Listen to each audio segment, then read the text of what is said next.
This is Johnny Bluestar. Welcome to Threshold, a global media event. Is the universe just a random dance of atoms, or is it a manifestation of a supremely intelligent architect? Can its purpose, or our purpose here on Earth, be adequately assessed? Can we commune with it, know its intentions, cooperate with its direction? Here, we define threshold as a gateway state of awareness, allowing mankind to cross into a place of real cognition. Threshold allows us to approach questions of higher reality through the door of experience, rather than mere belief.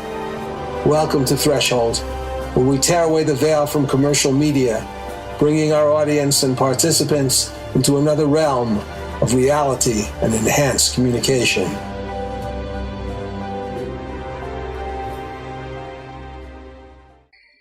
Welcome back to Threshold.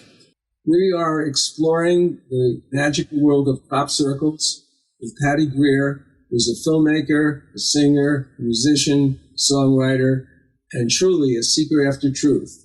Now, in our last hour, Patty, we were talking about your relationship with the scientist William Levengood, and yes. Could you please tell us more about what happened with him? Yes, absolutely. I was speaking in an event in Michigan. Somebody flew me out to be the speaker for their kind of psychic weekend where they have all these healers and psychics and tents wrapped around the lake, and I was their keynote for 3 days. So the people were very amazing and wonderful, and the first night a gentleman came up to me, and we were kind of sitting catty-corner on the couches, and he said, "You're this crop circle person." And I said, "Yep." He said, "There's somebody you need to meet." I said, "Who's that?" He said, "Well, I'd like to take you somewhere. Are you willing to go with me?" And I said, "Did you hear my talk?" And he said, "No." I said, "Have you seen my movies?" He said, "No." I said, "Well, how do you know then that this is somebody I need to meet?" He said, "I'm a graduate of her intuition courses. I know you're supposed to meet her." And I went, "Okay, maybe tomorrow." So the very next day, I'm at the end of my day. It was great. I sit down on the couch. There's the man again. And he asked me again. And I said, I ran my pendulum. They said, "Go. So can I have your license number?" And I just gave his plate number to a few people there. And I said, "I don't know you, but yeah, I'm up for an adventure." So he takes me 45 minutes away to this farm in the middle of nowhere, Michigan. And a beautiful farm, huge 18,000 square foot meandering house. And I meet this sweet little woman who's the same height as me, not very tall. And at the end of 2.5 hours till about 2 in the morning, I'm thinking, okay, well, I mean, she's awesome, she's brilliant, but why was I supposed to meet her? I wasn't getting it. So I said, "I have to speak at 9 in the morning. Sir, you're going to have to take me back to the event. I got to go to sleep."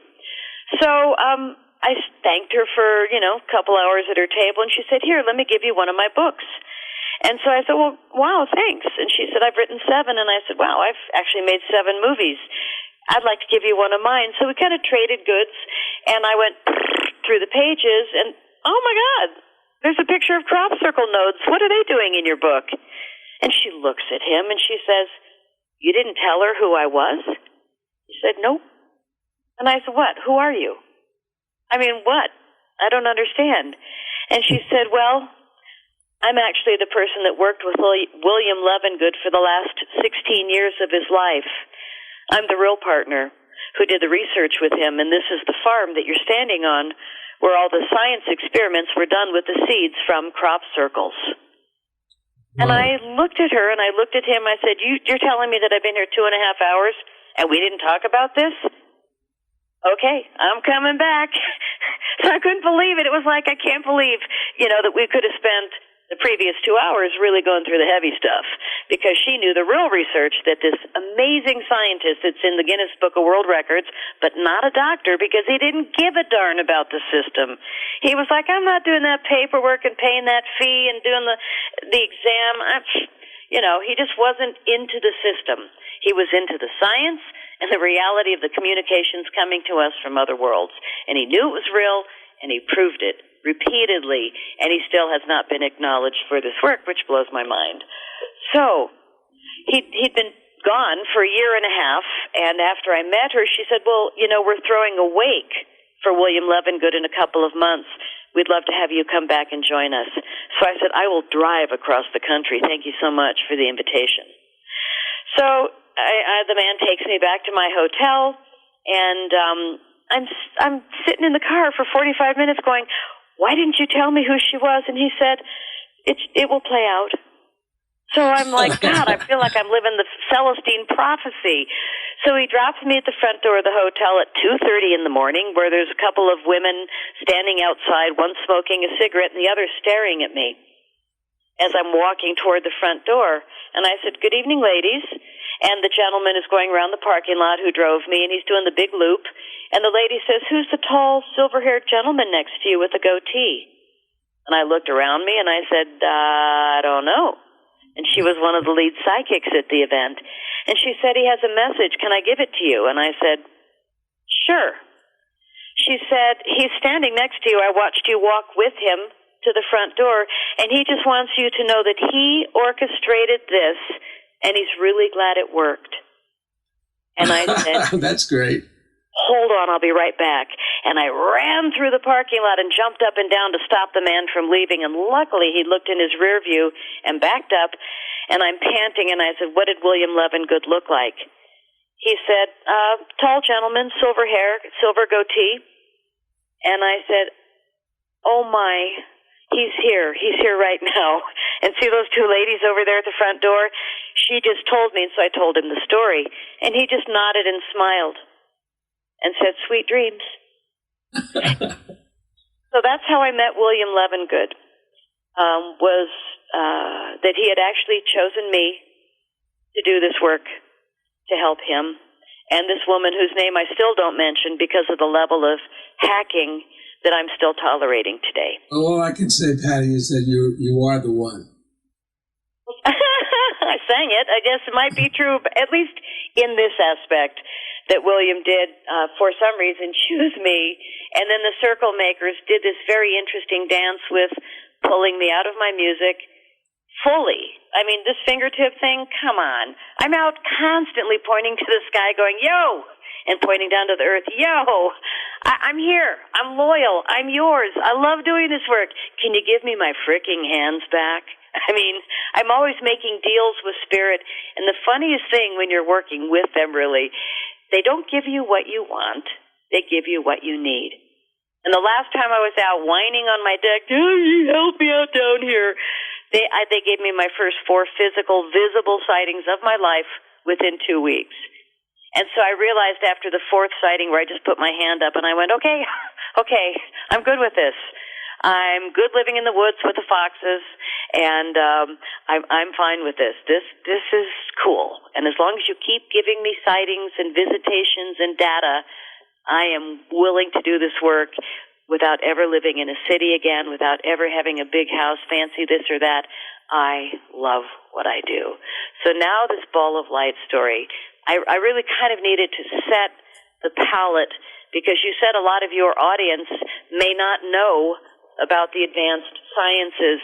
And this is kind of graduate course that we're going to go into if we're going to talk about the balls of light. And again, I want to repeat to your audience, my website has 6 movies where you can really see hundreds of crop circles. And you can really meet the people that I interview year after year over there, because they're the real crappies. They're the ones laying in the crop circles with me. And those of us that are the real crappies year after year after year after year, some of them have been going. Barbara Lamb, my darling friend, who's my closest crappie buddy, has been in more than 2,000 crop circles. That's impressive. So these are the people I interview, not the famous reporters or the people with the TV shows and, all that nice funding. So they're doing the appropriate thing and telling the world what we're supposed to know rather than the complete story.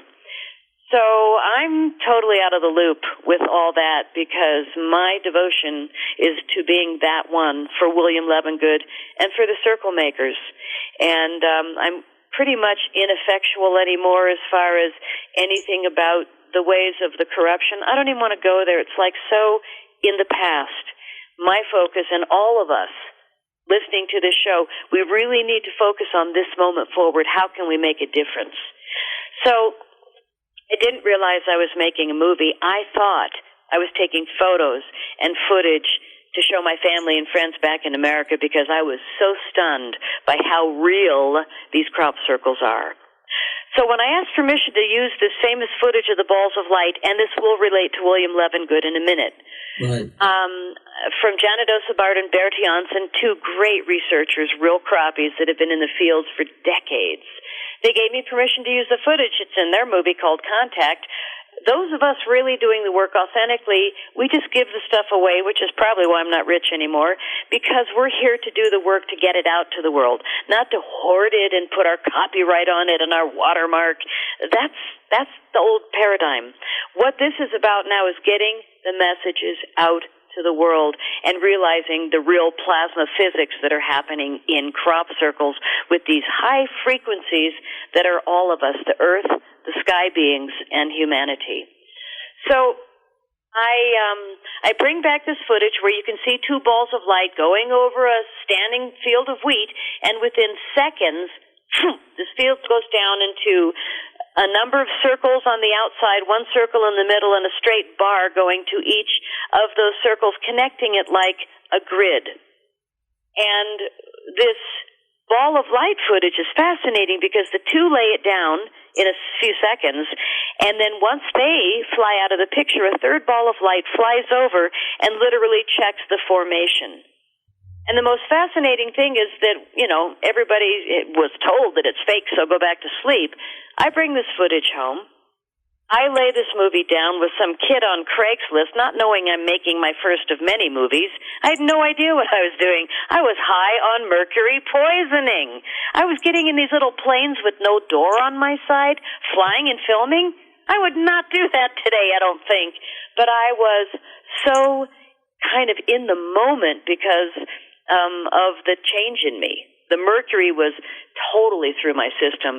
So there was this complete willingness to do anything and everything for them. It was fascinating as I look back. So I'm looking at this footage on film. I bring it home, like I said. I lay it in the end of the movie, and this wonderful kid on Craigslist, this editor, and I said, wow, cut.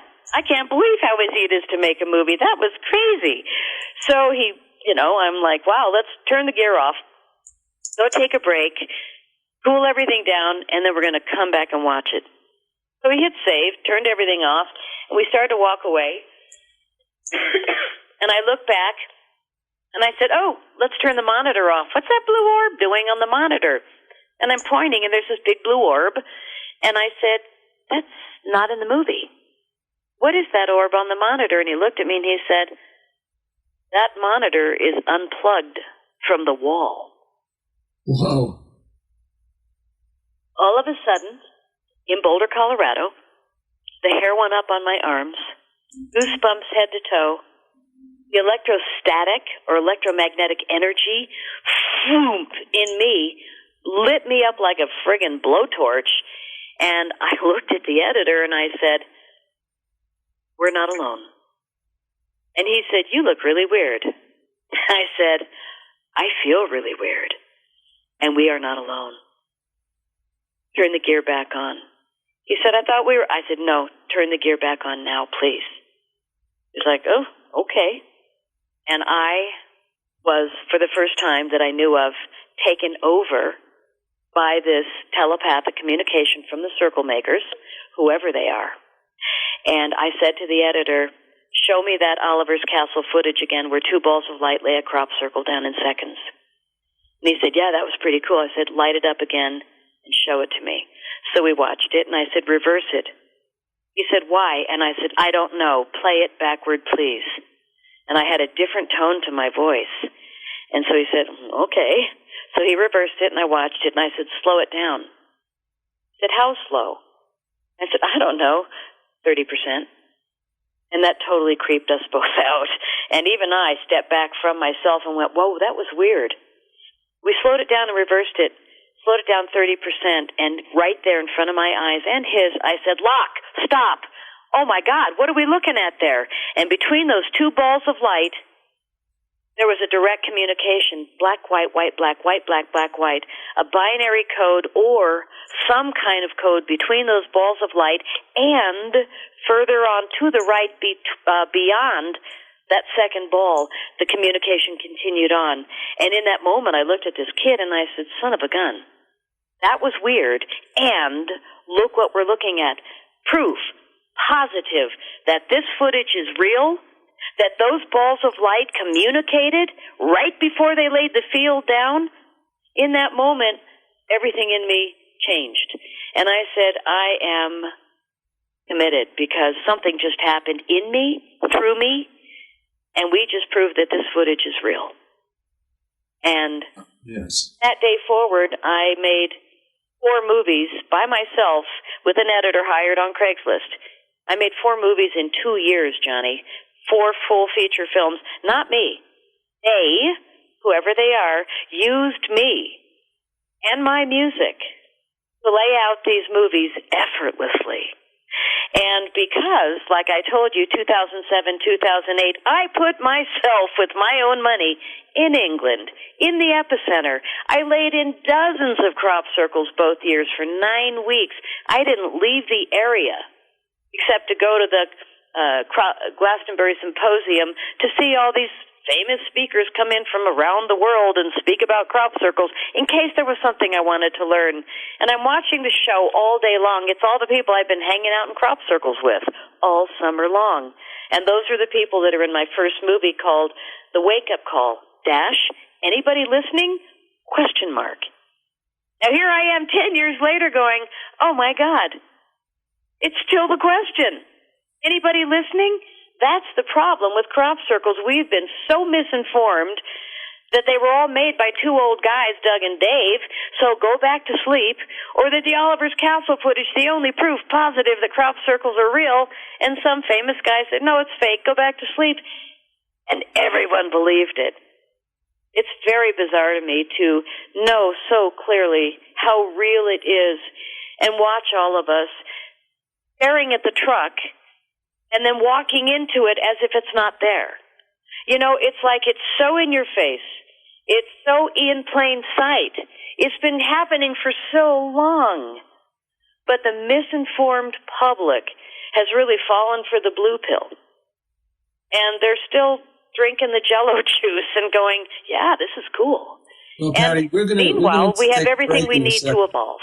We're going to take a break in a second or so. But I just want to say that maybe in the next sequence here, we can discuss the messages that you feel that are being sent out by these crop circles. Also, yes, with the data from William Levengood, yes. That would be great. We'll be right back. Nowadays, if you are a serious business person, just getting assistance from someone with a license and a bit of experience may not be sufficient. In fact, your realtor actually needs to be knowledgeable enough to be one of your top advisors. Whether you are facilitating a giant merger or selling your company, there's a lot at stake besides your finances. There is the future value of your current investment, financial freedom, integrity, and overall reputation.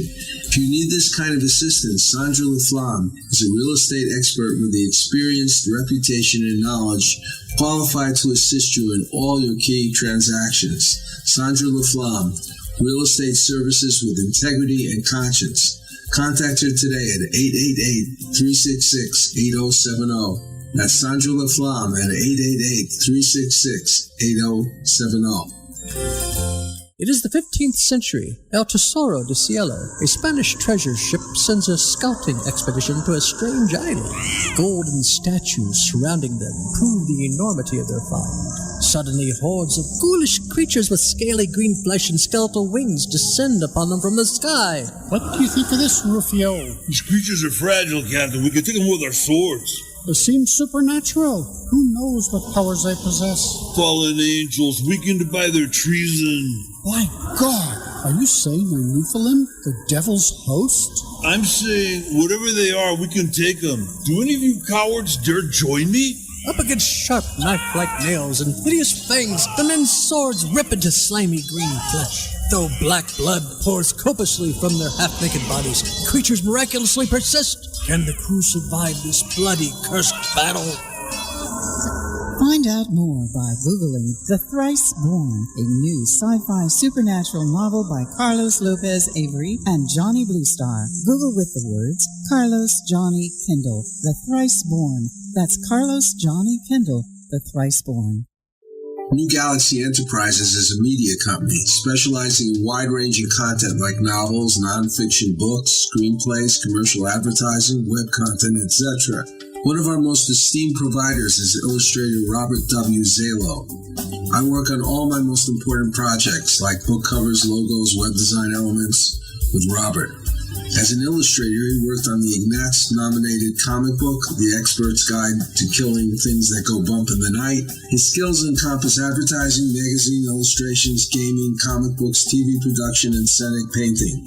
His clients include Comcast, Adelphia, Haven Talent, ForceWorks, High Octane Theater, Star Creative Advertising. If you wish to contact Robert, go to JohnnyBlueStar.com and let me know. That's JohnnyBlueStar.com. For artist, illustrator Robert Zalo, an essential component of all the work we do. Maybe he can help you too.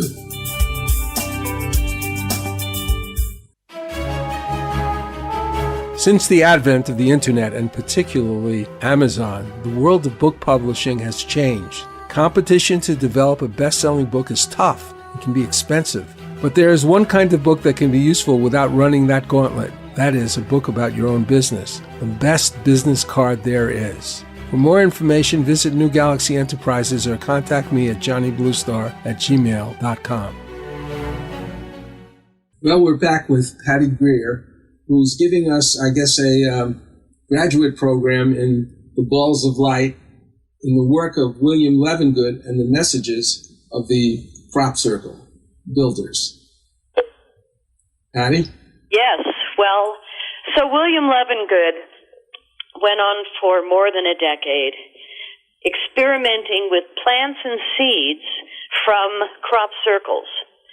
And he realized through his scientific experiments that the seeds within the center of crop circles, when reproduced, could grow up to 400% more food and biofuel per seed, with up to 75% more nutrition per plant. Now, as we look at the world today, with Monsanto running the planet into the ground, trying to destroy the food supply, when we end that plague of that company's actions, we're going to need technologies like this to bring our food supply back, right? Definitely. So Tesla, of course, and great scientists who are being deeply suppressed right now have given us many, many technologies who do everything that we need to, shall we say, clean the oceans from human misbehavior. And also, this is, I think, one of the very great ET technologies that's been gifted to humanity. And I think the suppression of all of this UFO wisdom is about to really hit the public, which is going to be the best thing that could happen. Well, it's a shame that all this wonderful stuff exists, and we can't even really use it, and mostly we don't even know about it, except for those of us like yourself who really make a point to find out. Well, yes, and I'm also in a family with a mother and kids and elsewise, and none of them really want to hear anything about my work. So, you know, it's a very delicate dance to be doing this work because people around you don't support it in general unless they've had an experience.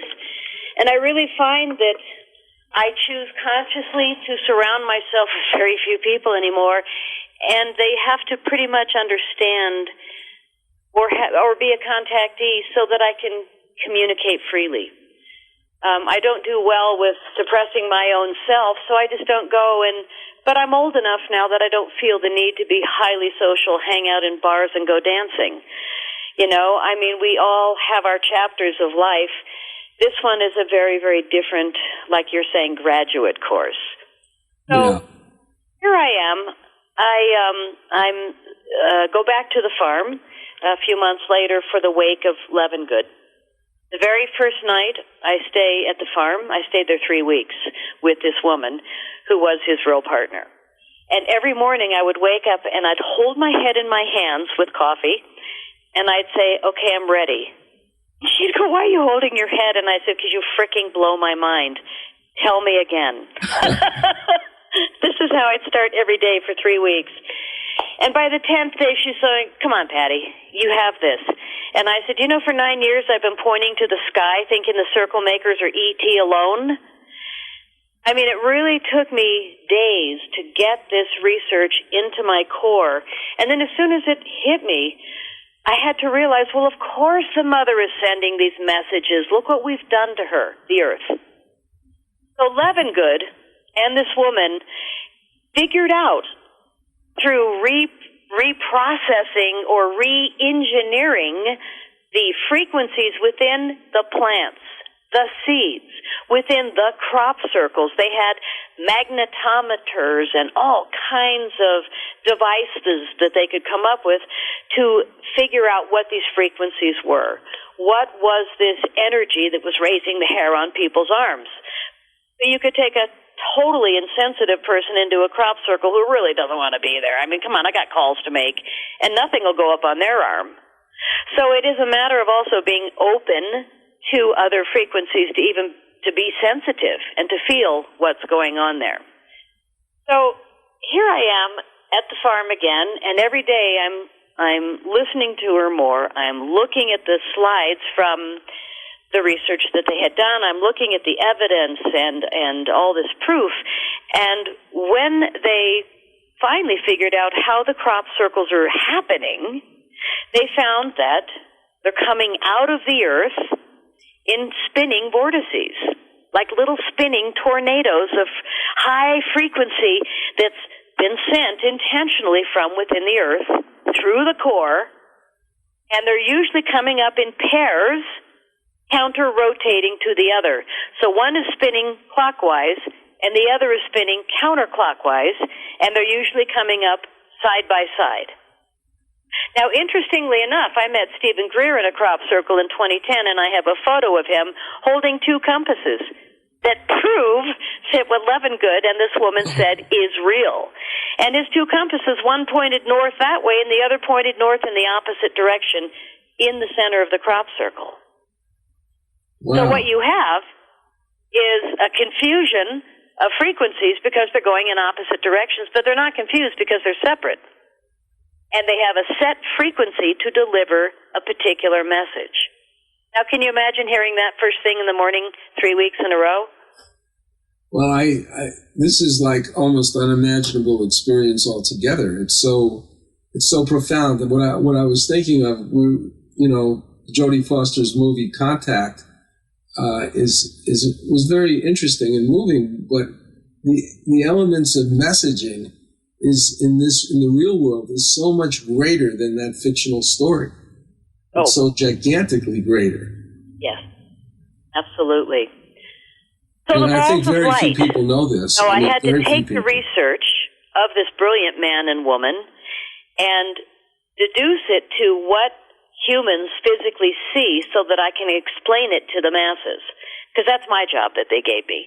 They said, make the movies, figure it out, show them how, and keep telling it, keep telling it, keep telling it, which is what I had to do when I was listening to her. I had to keep listening, because it, like you probably are shaking your head going, wow, that's news. And all summer I've been speaking at all the events in America and Canada about Levengood's work, and people are like, you're kidding, I thought it was only ETs. But, then the rest of the audience is going, oh, come on, it's just a couple old guys with boards and ropes.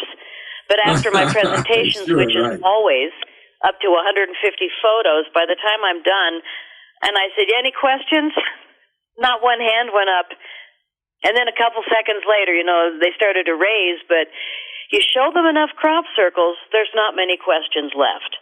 And again, I'm encouraging people to go to my website, pattygreer.net, and look at these images.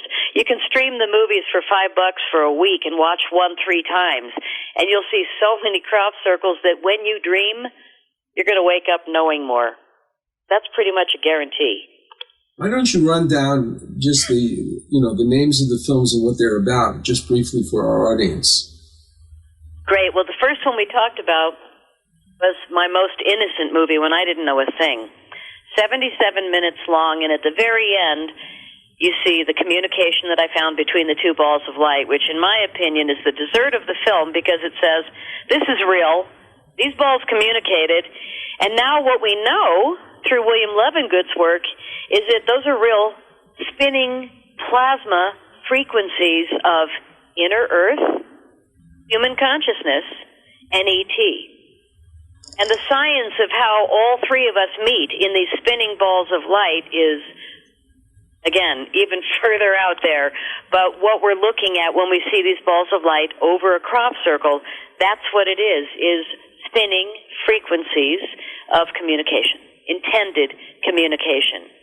And Levengood and the partners said that it's not always human element, it's not always ET element, because sometimes, but it's always Earth.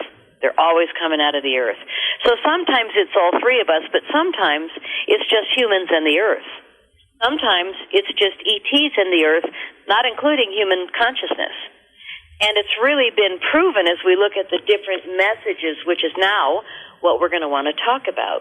And we mentioned earlier that there's mathematics, that there's codes, that there's sacred geometry, which is those patterns of mandala, where you've got a center dot, and then everything around it is symmetrical to directly across the circle. And we get massive sacred geometric formations. One of my favorite has 409 circles, and it's on the cover of the Wake Up Call Anybody Listening movie, the first movie. And 409 circles in Fibonacci sequence repeatedly. It is the most outstanding mathematical formation, and it happened on a completely rainy night. And the first people in said there wasn't a footprint of mud.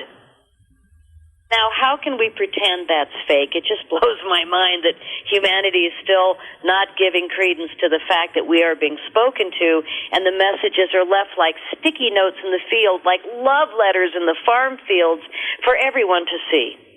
And the non-coincidences of the consistent delivery methods of crop circles, 96 or 7% of the documented crop circles have been noted to be sitting over an aquifer of water. This area of southern England sits over the largest salt aquifer in the world. So, of course, what a great canvas, because there's so much water there when they find the right location, which is also dedicated to this. 96 or 7% of the documented crop circles have been found to be sitting on a ley line. And a ley line is a direct line between two sacred sites. Now, a lot of the crop circles, when we put a push pin of every location GPS on a map, at the end of the summer, our little research center in Wiltshire called the Silent Circle, we'll have this map set up, so every time there's a new crop circle, the red push pin goes in. Even if it's found to be human-made, every location is marked on the map, and then they overlay the ley line map. And almost every crop circle is sitting on a ley line, and many of them are sitting on the crossing of two ley lines. And this area of southern England, of Wiltshire, is laced with sacred sites that have been honored for sacred ceremony for thousands of years, not just hundreds, thousands. So this area is heavily laden with still very strong Druid blood, people that really honor the earth and work with the elementals. And when we, Americans from our cement city and clean cars that just went through the car wash and our freshly coiffed outfit that is recent this season, go over there to England, we kind of laugh and snuff and go, my God, their houses are so dirty. Don't they wash their cars? Oh, my gosh, look at that old-fashioned clothing. I mean, we're just such different thinkers. So my first few years over there, it took me a little while to realize how much more important it is to honor the land than honor the cleanliness of your car. So, my whole brain has just been shifto-chango on every level of my human existence. And that's what's opened me up to be this available to just do nothing more than read the messages day after day after day after day. So here's the ones that I think people will be able to relate to as far as We talked about codes, mathematics, sacred geometry. The other one is pictograms, which are pictures, like a sketch in the field of a hummingbird. Can't miss it. It's a hummingbird.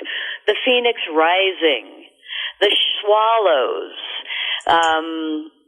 the thunderbird. I mean, in 2009, we had no math, no codes, no geometry. It was all pictograms. It was the most unusual summer. Birds, fish, insects. Do you remember that unbelievable crop circle of the dragonfly? Yeah. Wasn't that amazing? And it had veins in the wings and different messages throughout the body. Well, that's the summer I'm talking about, 2009. Now, on the insect world, there's the dragonfly, very noted and sacred. And they also did the ancient beetle. And then with the fish, they did squid and octopus, but they also had the ancient sea creature, was it the Orthoceras? 300 million year old sea creature. So they're showing us ancient birds, fish, insects, all summer long. And present birds, fish, and insects. And I'm thinking, what's the message? Why is there nothing else but pictograms? What a fascinating crop circle summer 2009 was. What happened in 2010 in the spring?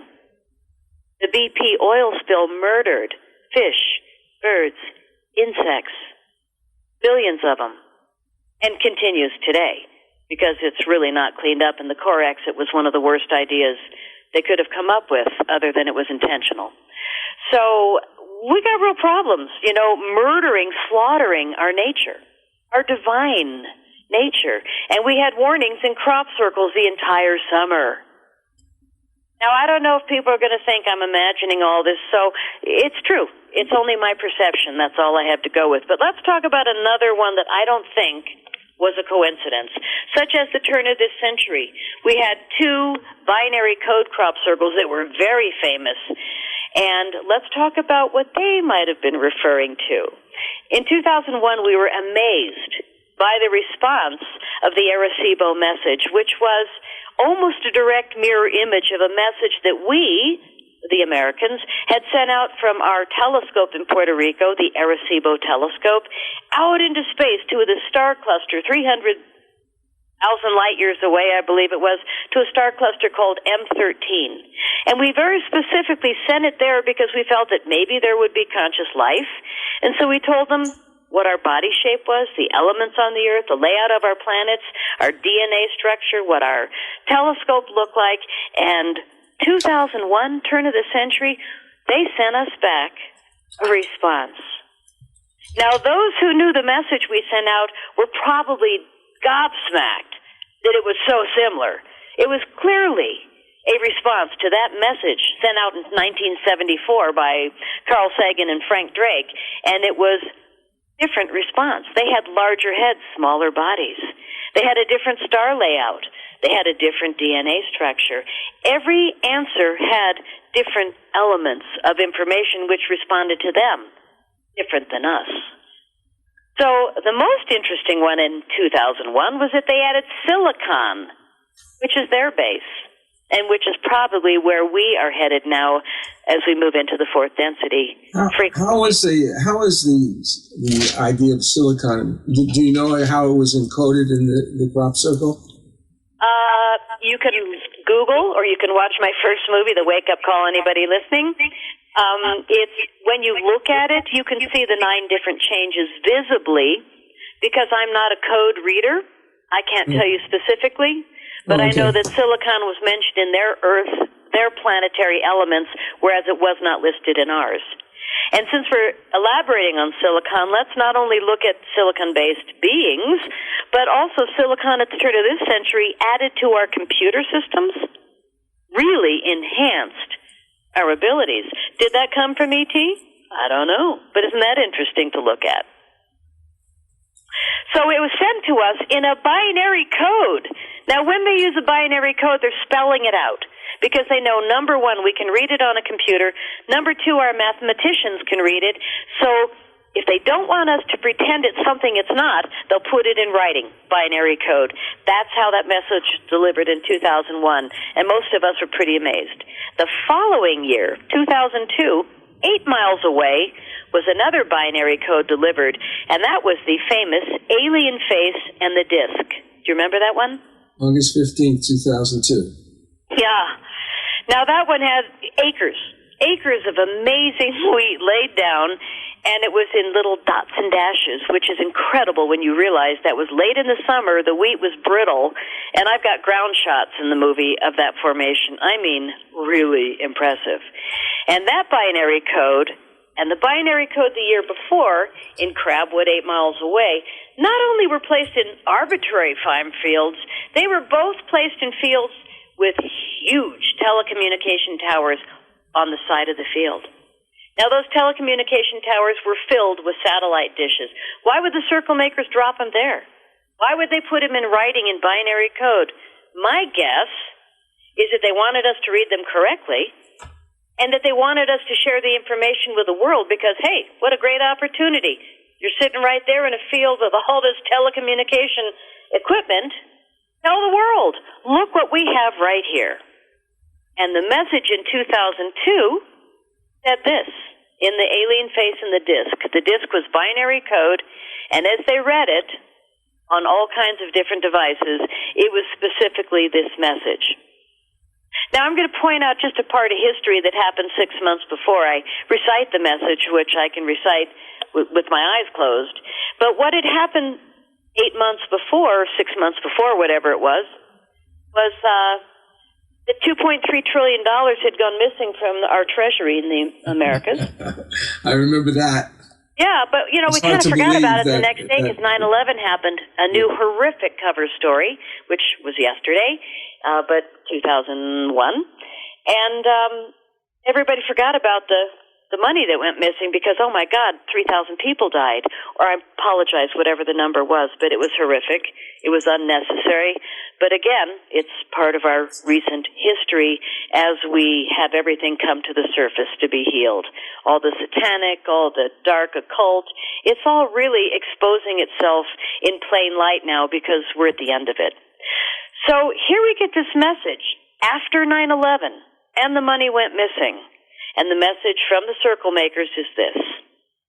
Beware the bearers of false gifts and their broken promises. Much pain, but still time. Believe there is good out there. We oppose deception. Conduit closing. Well, Patty, that reminds me of another little component of your movie.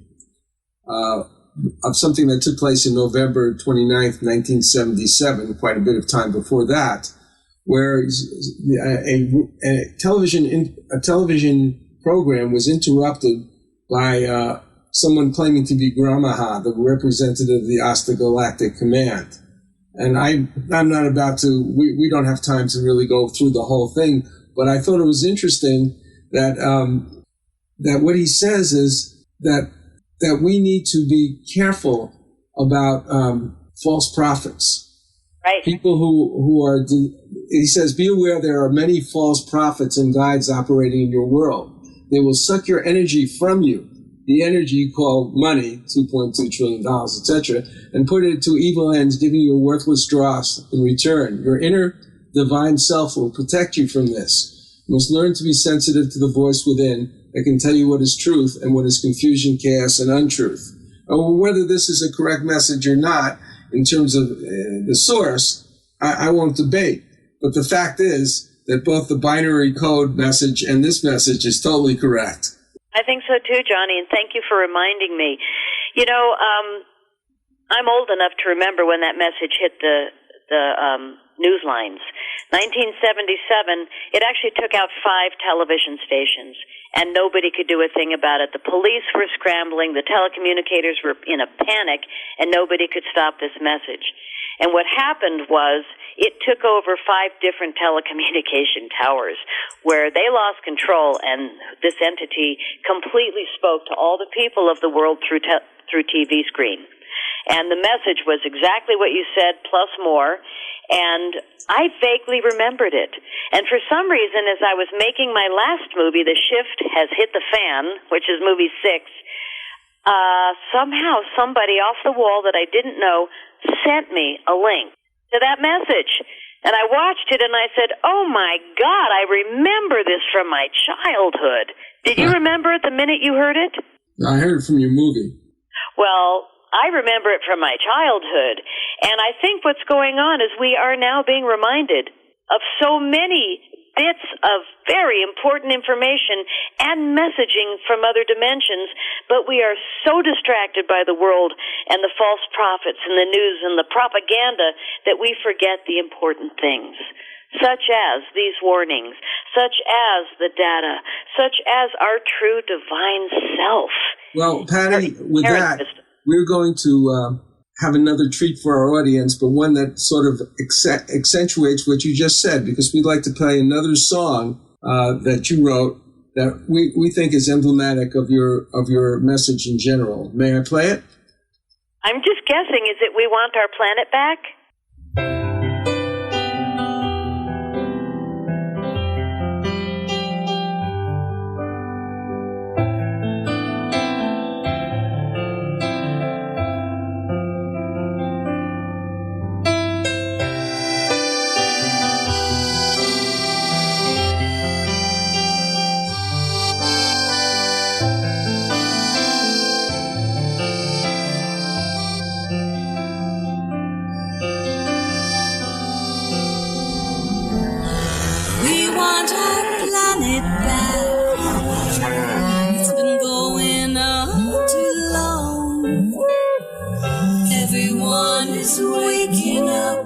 The animals are strong.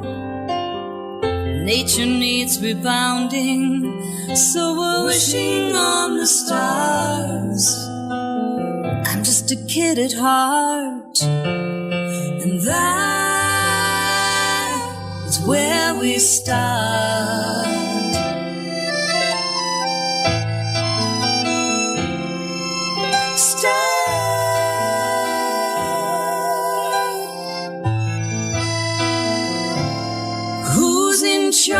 Here. Who's in charge here?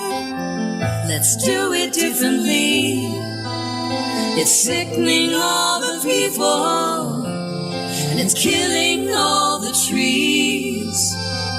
It's falling in our eyes, and it's getting harder to see the beauty that is our world and the freedom to be free.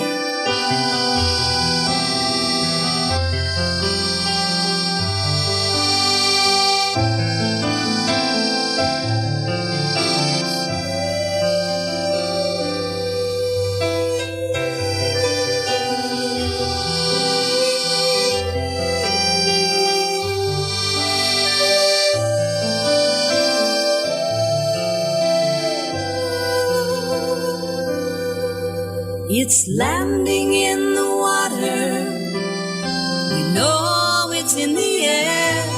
It's time for you and me to show we care. Say no to GMOs hiding in our food, and no to fluoride in our water too. Who's in charge here? Who's in charge here? Let's save this family and do what's right for Earth and you and me.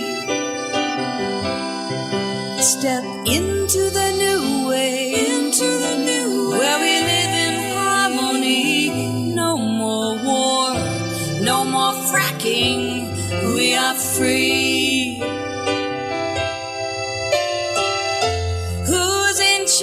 Here. Who's in charge? Let's do it differently. Sickening all the people, and it's killing all the trees.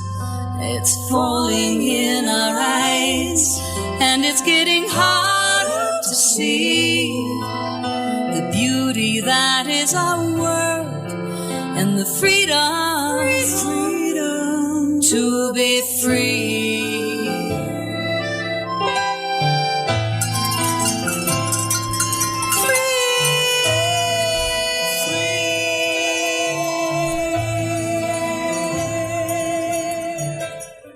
Patty, I want to thank you for being with us today. Well, thank you for playing that song. It really does sum it up, doesn't it? It sure does. I want to ask everyone in the my audience. music is all available on YouTube and on my website. Of course, you can get CDs, but Patty Greer Music on YouTube, and it's kind of one of my great secrets. People have no idea that I was a musician because people just know me as a filmmaker. So thank you for bringing that to the public, and I do want to quickly go down the names of my movies you had asked. The first one is The Wake Up Call, Anybody Listening? The second one is called UFOs, ETs, Abductees, and Brilliant Minds. I filmed that with 29 speakers at the International UFO Congress Convention. Then in 2008, I filmed 2012, We're Already in It, and pretty much everything came true, and I think that's one of my most beautiful movies. Because I was starting to get it, oh gosh, I'm a filmmaker with intention now rather than the accidental filmmaker. My fourth movie, I realized nobody saw the communication between the two balls of light. So I did Crop Circle Update, The Wake Up Call, and I stuck the proof that Oliver's Castle is real in the first 5 minutes, and I showed it 3 times, and still nobody's really getting it, which just blows my mind. The fifth movie is called Orbs and Light Beings, which is probably another graduate course scary movie for many people because it really focuses on the plasma lights, the balls of light. And in that movie, I interviewed a man and his friend that had not only seen the balls of light over East Field Crop Circle, but they saw the ball turn a doorway open and illumined light beings came out of the ball of light. These guys were absolutely sure what they saw. They were not on drugs. They were really incredibly bright people, and then everywhere I went for 24 hours, everybody I met was in that field and spoke about the orange balls of light. Then my sixth movie is called The Shift Has Hit the Fan, and that's the one that you just heard the song from, that I play the entire message from 1977, features Foster Gamble from Thrive, Sasha Stone from New Earth Nation, absolutely brilliant inventors with the free energy technology, Cyril Aerospace, and 3D printing. Basically, it's a fearless move into the new paradigm, showing us what's possible, pretty much leaving behind everything that's holding us back now. Amen. Well, thank you, Patty. I just want to remind our audience that when you go to pattygreer.net, you're going to get, you can actually hear one of these terrific movies streamed for only $5, and you're going to get a lot more out of this than you'll get by buying a ticket at a normal theater. I will assure you that these films are transformatory. Our next show is going to focus on the work of Dr. Hugo Rodier, who early in his career took on the very controversial idea that nutrition should be a governing factor in the examination and treatment of most medical conditions. Now, as Dr. Rodier points out, much of what has already been in medical journals for years is now being applied to medical practice. This is particularly especially important because of something called the leaky gut syndrome. And we're going to discuss this next week in depth, and thank you so much for coming. We really appreciate it. I want to thank everybody who's been involved in this project. I want to thank our Mike Fox, our board operator, Irma, Ryan, and also particularly John Stiles, who has helped me so much. Take care and have a great week. We'll see you next week. If you like Threshold Radio, a program dealing with core issues affecting our personal, political, and spiritual lives, and advocates the creation of an enlightened and informed citizenry throughout the world, then you might think of supporting your business and our message by advertising on our show. If interested, just go to www.thresholdradio.com or contact me at johnnybluestar@gmail.com.